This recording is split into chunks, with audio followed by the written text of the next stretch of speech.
Hai, assalamualaikum. Bertemu lagi hari ini kita bertemu lagi, dan hari ini saya tunjukkan cara saya pakai tudung yang kedua. Oke, saya lebih suka shawl sebab bagi saya dia mudah untuk dibentuk daripada bawal. Tapi itu ikut orang, ada orang lebih suka bawal, tapi saya lebih suka shawl. Oke, cara yang kedua adalah shawl nih, di hujung nih kita lipat ke arah yang panjang nih, Oke, ambil ujung shawl di bawah tadi, tarik ke arah panjang buat bentuk 3 segi. Sebentar ya, kita ada iklan. Nah, sudah. Oke, ini Oke, kita tarik ke sini untuk buat dia bentuk segitiga. Oke, untuk buat shawl nih jadi bentuk ini masih panjang nih. Oke, yang di sini buat bentuk segitiga. Oke, kemudian naikkan ke kepala macam ala pakai bawal lah juga, tapi dia bukan bawal, dia shawl. Oke, ambil segitiga tadi, tolak ke belakang dan pakai macam biasa. Oke, ini tengok segitiga tadi. Oke, yang ini kan. Oke, kita pakai macam biasa ke belakang. Oke, sini. Oke, macam ni. Oke, kemudian kita pakai pin macam biasa, macam pakai tudung bawal lah juga. Oke, kap dekat dalam ni kita tarik sikit lah. Oke. Dia macam dia cover tudung ni. Oke, jadi kita pinkan. Oke, saya suka letak brooch dengan dekat sini sebab kalau tidak brooch kita akan selalu hilang. Oke, lepas pakai memang masuk sini balik. Belum pakai, carilah, tuang dia gitu.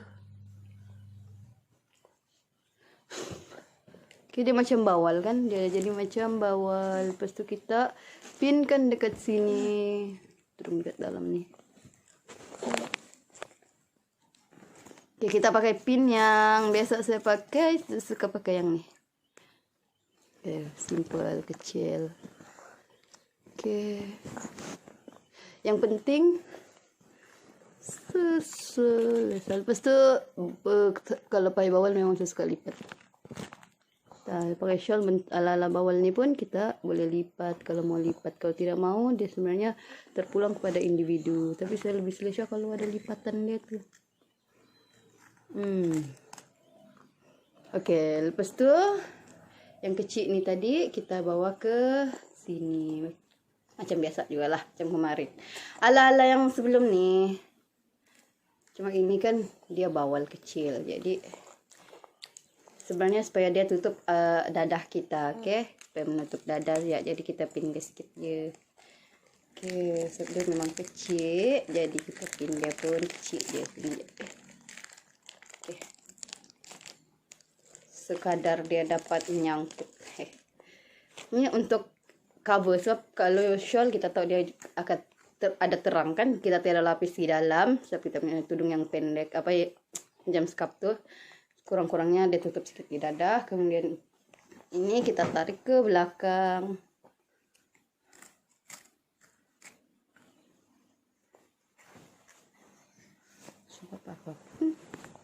Kita boleh ketatkan yang pertama nih.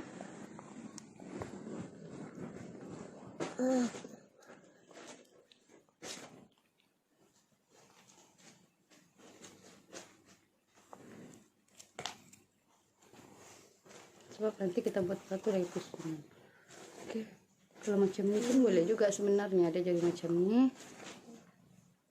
Tapi kita buat yang biasa dulu lah, nanti kita buat yang itu. Kita buat yang biasa. Ini kalau bentuk 3 segi.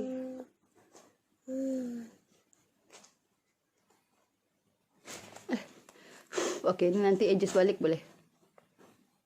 Oke, ini.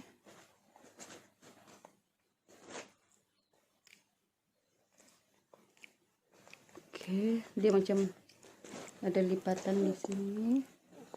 Tarik ke atas. Oke, lipatan dia.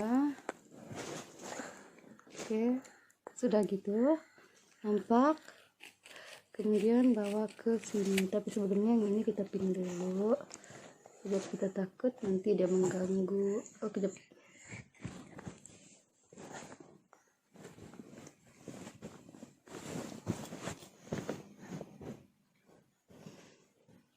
oke. Ini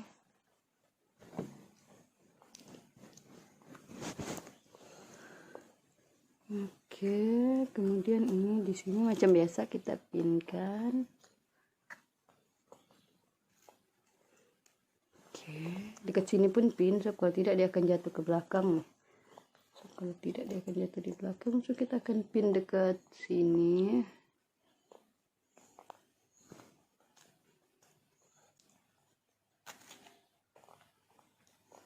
Oke, ini so simple.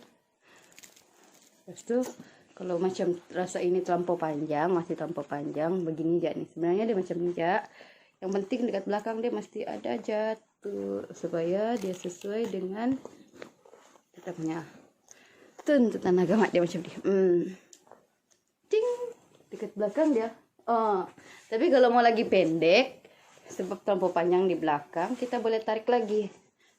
Oke, kita boleh adjust lagi. Lepas itu kita pusingkan lagi sekali.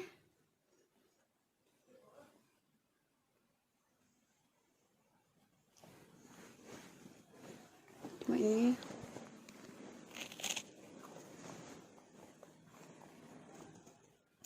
Oke.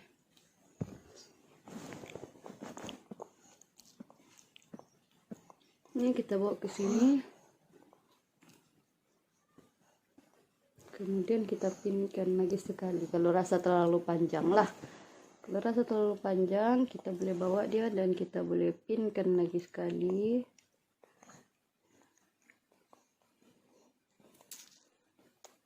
Oke, like this. Oke, bila kita sudah pinkan, ini kita boleh adjust balik. Oke, macam ini contoh lah. Adjust balik. Oke, yang di sini tadi sebab masih kita takut dia jatuh, kita boleh kasih kencang, tarik kencang-kencang. Kemudian sebab kita mau jimat keroncong, oke? Jimat keroncong. Lagipun kalau terlalu banyak keroncong tuh nampak bidak juga. Ini tadi kita buka, kita satukan dan kita pinkan di sini.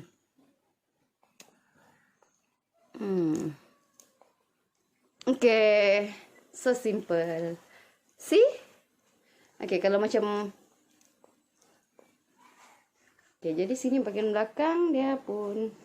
Oke, ini depan dia, oke sih. Jadi dia tidak macam terlalu labu. Ini bagi sesetengah orang yang tidak suka tudung labu, yang sukanya yang simple. Tapi mau pakai shawl, boleh buat gaya macam ni, gaya kedua. Dan dia masih selamat untuk ibu-ibu yang punya anak kecil. Sebab ini tidak mencederakan, oke tak? Kita boleh tekan macam ni. Kalau kita cedera berarti anak akan cedera. Tapi kalau tidak, tidaklah. Oke, kita guna yang kecil, satu kecil sebab kalau yang besar pun, contoh macam ni, sebenarnya yang besar ni pun masih mungkin boleh mencederakan. Jadi kita guna yang kecil, simple dan tidak melukakan anak kita. Dan yang paling penting safety, tidak tajam. Oke? Tudung shawl ni masih sesuai untuk ibu-ibu yang ada anak. Sebab selalu macam saya, semua akan tegur, kenapa tidak pakai tudung main masuk sejak sebab ada anak, main masuk sejak, pakailah tudung main masuk sejak sebab ada anak. Oke, pada saya untuk tidak, sebab sebagai seorang perempuan kita mesti mau ada fashion sikit, oke? Jadi untuk orang cakap tidak payahlah dulu pakai shawl sebab ada anak itu depends sama orang. Ada orang kalau mau ikut. Saya selagi apa yang saya pakai itu masih safety untuk anak, masih selamat, masih sesuai. Pada saya tidak salah kita untuk bergaya, oke?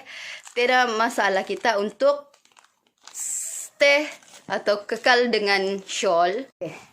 Kebanyakan ibu-ibu yang sudah ada anak, kebanyakannya akan pakai tudung terus masuk. Alasan dia supaya anak tidak cedera. Oke, jadi tidak macam selamat lah untuk anak dia. Lagipun senang kalau main masuk terus, tidak susah. Pada aku walaupun kita ada anak kecil, lepas tu kita mau bergaya, kita tetap mau pakai shawl. Dia boleh, sebenarnya dia boleh. Yang penting kita tahu tudung yang kita pakai itu selamat untuk anak. Okay, macam saya akan tetap pakai shawl sebab saya suka shawl. Cuma saya akan elak dari pakai peniti atau jarum cucuk tu. Saya akan pakai keroncong yang kecil supaya anak tidak terluka. Lepas tu saya akan tengok keadaan macam ni. Kalau sudah ditutup macam ni, letak kepala anak dekat sini. Mustahil anak akan cedera. Melainkan kita pakai peniti atau kita pakai brooch yang besar. Macam... Mana brooch yang paling besar aku ni? Oke, sudah hilang. Oke, contoh kita pakai brooch yang besar macam ni. Mungkin kalau kita letak dekat bahu macam ni. Yang besar-besar lah. Ada yang lagi besar. Kalau kita letak dekat bahu macam ni, kita dukung anak, mungkin ya dia terhantak mulut, dia terhantak dekat sini kan. Tapi kalau kita pakai yang safety, yang macam ni, simple, tidak apa-apa. Oke, di sini pun kecil, saya rasa tidak mencederakan. Dan alhamdulillah sepanjang saya pakai shawl, anak saya belum ada yang cedera. Sebab saya, macam mana pun saya pakai shawl, saya tetap akan utamakan keselamatan. Saya akan peganglah dulu macam ni. Ni anak luka kah? Tidak. Sebab kita kan tahu, sebab anak akan sentuh-sentuh muka kita kan. Kalau kita rasa kita tidak cedera, berarti anak akan selamat. Jadi, so why? Kenapa kita mesti untuk tidak bergaya? Tidak masalah untuk kita bergaya sebenarnya. Yang penting kita tahu benda tu safety. Okay? Selamat bergaya. Selamat mencuba. Ini adalah style simple dari saya sebenarnya. Simple dan safety untuk anak. Okay? Dia sesuai untuk ibu-ibu yang ada anak, ada baby. Kalau masih still mau pakai shawl, tidak masalah. Okay? Kalau macam... tidak suka lah pakai tudung sumbat, ada yang tidak suka lah. Kalau yang memang mau pakai, tidak masalah. Itu terpulang kepada individu itu sendiri. Cuma saya lebih selesa pakai shawl dan saya menerapkan beberapa gaya untuk keselamatan anak saya. Terima kasih menonton. Jangan lupa subscribe, komen, share, like. Oke, bye.